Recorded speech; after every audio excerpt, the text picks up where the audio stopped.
Quand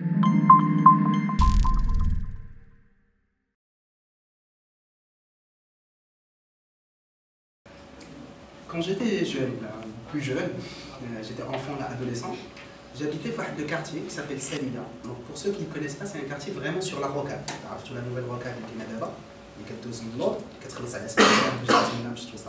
plus rapidement. J'habitais vers. Donc c'est vraiment un quartier qui est défavorisé et surtout qui est très enclavé. Donc tu m'as fait avec le quartier. On n'avait pas vraiment grand chose à faire, bien sûr les jeux, etc. Mais puis bien sûr, à côté, pas grand chose à faire. Bien sûr, nous, on n'avait pas la parabole, donc je regardais principalement RTM et 2M. Dieu sait que RTM à l'époque c'était la halakha, encore pire que maintenant, alors que 2M à l'époque c'était vraiment quelque chose d'exceptionnel. Et j'adorais regarder 2M, d'ailleurs c'est grâce à ça que j'ai pu apprendre français beaucoup plus rapidement. Et surtout, le dimanche après-midi, pour ceux qui se rappellent, il y avait une émission qui était géniale, un documentaire qui s'appelait, je pense, la chronique de l'Afrique sauvage, quelque chose comme ça. Qui en fait, c'était un documentaire d'animaux. Donc là, ils suivent les animaux, puis après, ils commencent à raconter une petite histoire. Il y a vraiment une scène dont je me rappelle vraiment toujours, comme si je venais juste de l'entendre, c'est qu'il parlait des antilopes. Il zoomait sur les antilopes, il disait que les antilopes, c'était la proie bien sûr des guépards, des lions, etc. Et qu'un antilope, quand il est jeune ou blessé, il était en grand danger. Les deux à la fois, il était condamné. Donc quand un antilope, il est jeune, il est blessé, il est une proie facile au lion. Mais s'il est les deux à la fois, c'est-à-dire qu'à la fois, il est jeune et il est blessé, c'est-à-dire qu'il est foutu, c'est-à-dire qu'il n'a même pas aucune chance de réussir.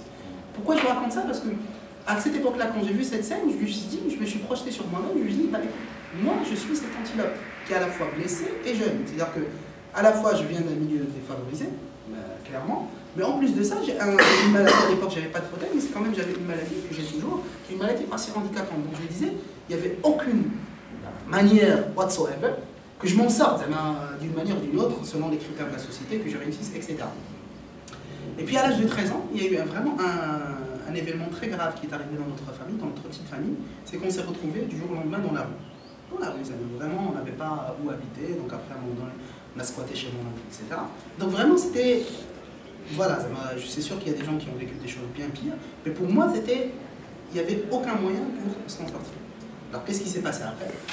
10 ans après, à l'âge de 22 ans déjà, 22 ans, je travaille dans une multinationale, j'achète un appart, centre-ville, 140 mètres carrés, super sympa. 2-3 ans après, 4 ans après, je paye mon appart et je commence vraiment à économiser de l'argent, à voyager. Je suis parti en République dominicaine, Suède, je sais pas quoi. Donc voilà. La question qui se pose réellement, c'est comment j'ai fait? Comment j'ai fait partie de ce gamin qui avait 13 ans, qui avait une situation vraiment désespérée, misérable, qui n'avait aucun espoir dans l'avenir, à quelqu'un qui, voilà, selon les critères de la société, qui réussissait, etc.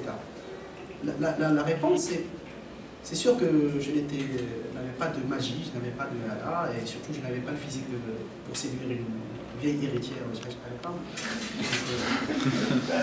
Ça aurait pu être une option, voilà. Mais même, j'avais même pas le physique pour faire du crime, je ne savais pas.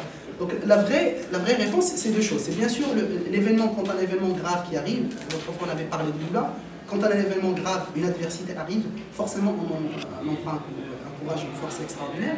Mais en plus de ça, ce qui m'a vraiment aidé, c'est mes études. Alors que je suis quelqu'un qui n'était pas vraiment fan des études. J'adorais les maths, un peu d'histoire et tout ça, mais je n'étais pas un fan des études. Je ne suis pas quelqu'un de très studieux, mais j'ai dû à ce moment-là vraiment me prendre en charge et vraiment étudier. J'ai fait sciences mathématiques à l'époque, où il y avait quelque chose qui s'appelait sciences mathématiques, et j'ai fait ma prépa et j'ai fait mon école d'ingénieur. Et tout cela, je raconte tout cela pourquoi? Parce que c'est grâce à ces études-là, et cet enseignement connu, j'ai pu réaliser pas mal de choses. Et la réponse derrière, la suite derrière, c'est j'imagine tous les gamins qui étaient dans ma situation, que ce soit dans le quartier de Selmi, mais dans tous les quartiers périphériques et défavorisés, que ce soit dans le quartier de Madame Sita, mais pas seulement, il n'y a pas que ça là, il y a des villages, il y a des villes pourries, il y a pas mal de choses. Ces gens-là, ils n'arrivent pas à s'en sortir, pardon. Je suis peut-être un parmi 1000, parmi 1 million qui a pu s'en sortir de cette situation. Et tout cela grâce à une éducation qui n'était pas forcément une éducation de super belle qualité, mais qui était une éducation qui était assez sympa. Tout cela, pourquoi? Parce que pour moi, je considère qu'aujourd'hui, au Maroc, tous nos problèmes, quels que ce soit la santé, que ce soit la justice, que ce soit la corruption, que ce soit la gouvernance, whatever, les développements économiques, sociaux, vraiment reviennent à un seul point, vraiment à un seul point, qui est l'éducation. Et l'éducation dans le sens large, que ce soit l'éducation de savoir, que ce soit l'éducation la morale, que ce soit l'éducation de la civilité et du civisme. Et je me dis quand même que c'est une société qui est basée sur majoritairement, pas tous, mais majoritairement, qui a ses sources dans la religion musulmane. Une religion qui a commencé par le premier mot, qui est Iqra. C'est tellement ironique que malheureusement ça doit nous amener à rire, mais la vérité à pleurer, que je me dis que c'est pas normal qu'aujourd'hui on vive cette situation. Et si on se compare à la Corée qui était au même niveau que nous dans les années 60, qui est maintenant bien sûr à un niveau qui n'est même pas atteignable, si on n'agit pas aujourd'hui et qu'on mette vraiment tous les moyens derrière, que ce soit en investissement en ressources, en capitaux, en ressources humaines et en volonté, en politique, pour vraiment changer la situation et investir réellement, pas seulement en donnant de l'argent, mais vraiment avec une volonté claire sur l'éducation.